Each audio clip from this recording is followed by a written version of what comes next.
आमच्या भाऊभावाचं 15 एकर ऊस होता. बर सुरू ऊस होता, समजा खात पाणी घालून त्याचं पूर्णपणे आता तोडाच्या घाईला ऊस आलेला होता कारखाना चालू झाल्यावर.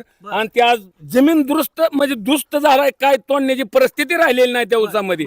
आणि ह्या रानातनं 15 ते 16 फूट खड्यात इतकं खड्डं पडलेलं आहे. म्हणजे रानाला 16 फूट खड्डा 16 फूट खड्डं पडलेलं आहे.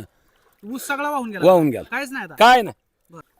शासनाकडे तुमची काय मागणी असणार? काय मागणी ह्याच्यात आम्ही म्हटलं तरी सुद्धा मागणी काय द्यावी हीच आमची आम्हाला काय समजे ना, काय किती द्यावी आणि किती द्यावी हीच काय आम्हाला कळत नाही. बर हा तुमच्याकडे हे ह्याच्यासाठी पुनर्वसनच आम्हाला काय तर कुठं केलं तरी सुद्धा परवडेल, ना तर ह्याच खाड्यात गाडून सरकारनं आम्हाला टाकलं तर चालेल. बर हा आता ह्या रानामध्ये आमचा ऊस होता.